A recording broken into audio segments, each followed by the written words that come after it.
Let's talk now to Rupert Darwall, author of Green Tyranny.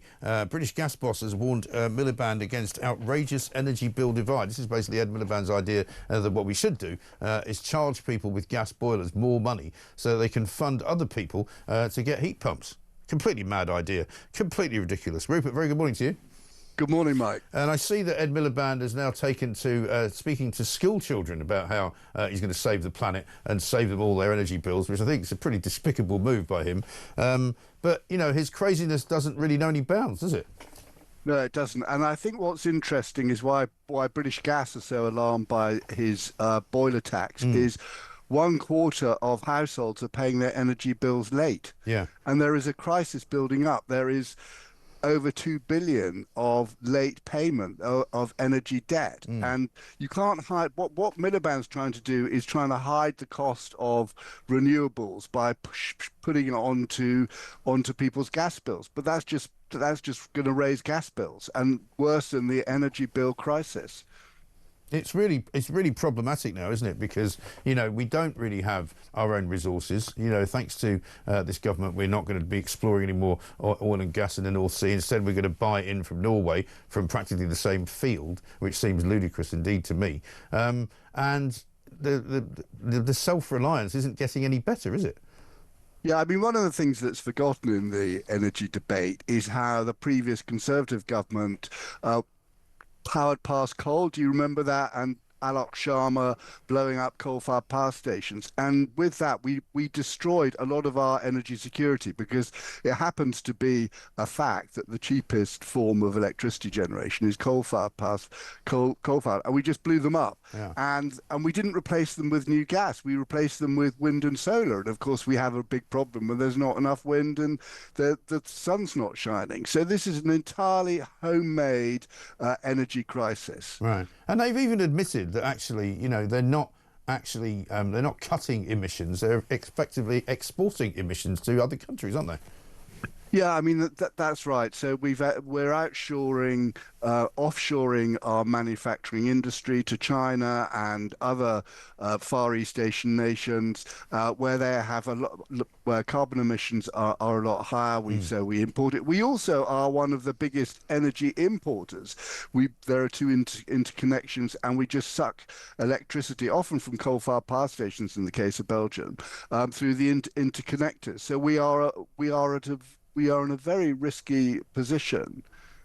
Yes, and there's no real kind of, I don't know, sort of secondary plan for anything that goes wrong. I mean, I've been told by several people in the business and in the industry that the national grid has come quite close on a couple of occasions already this year to just falling over altogether and blackouts happening.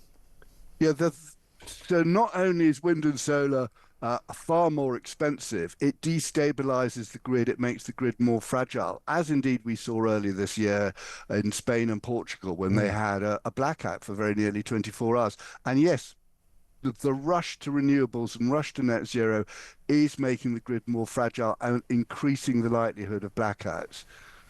Indeed. I've got this from Alan in Malaga, who says, we had an unplanned 5-hour power outage yesterday in our village in North Yorkshire, which meant my son couldn't charge his electric car, which meant he couldn't drop us off at the airport 60 miles down the road. He used our diesel car instead. Isn't net zero great?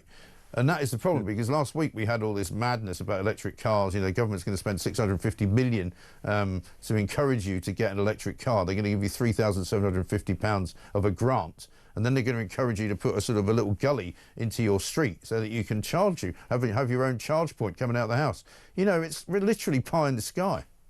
Yes, it is. And what people forget is that it is far more expensive to transport energy as electrons through the grid than it is through pipelines such as we've got the gas pipeline network, or indeed with petrol and diesel. It costs more than 20 times as much to transmit energy as electrons. So we're just piling cost and cost on cost. Exactly right. And just on the subject of cost, I know it's not necessarily where we were going to go, but I just wanted to ask you about your views on the whole water company saga, because today's the day when this review is reporting back to Steve Reed, the Environment Secretary, who was talking about it a bit yesterday. They're saying get rid of Ofwat, which is probably no bad thing. Probably get rid of every single regulator, I would, because they all don't seem to do very much. But there's a sort of a green portion to the water story, isn't there? Yeah, I think one of the things is they're talking about having peak pricing for water. And I suppose in theory that's okay if it incentivized water companies to build more reservoirs. And the whole point of having peak pricing is to bring on more supply. But we haven't built any reservoirs for ages. I think, however, on the abolition of Ofwat, I would sort of put a question mark, because the idea of ministers and civil servants being responsible for regulating the water industry actually turns the blood cold. I mean, they will make an absolute orlix of it. Yeah. And it does need professionals, and there are problems with Ofwat. But the problems, well, you've had ministers. Ofwat has been saying, look, don't bail out the water companies. You actually will destroy the system of regulation if water company management and capital providers know they can get off with basically fleecing, sucking enormous amounts of capital out of these companies, and then expecting customers to bail them out. Yeah. That can't be the right way to go forward. No, absolutely right. Rupert, good to talk to you. Thanks very much indeed. Rupert Darwall, author of Green Tyranny.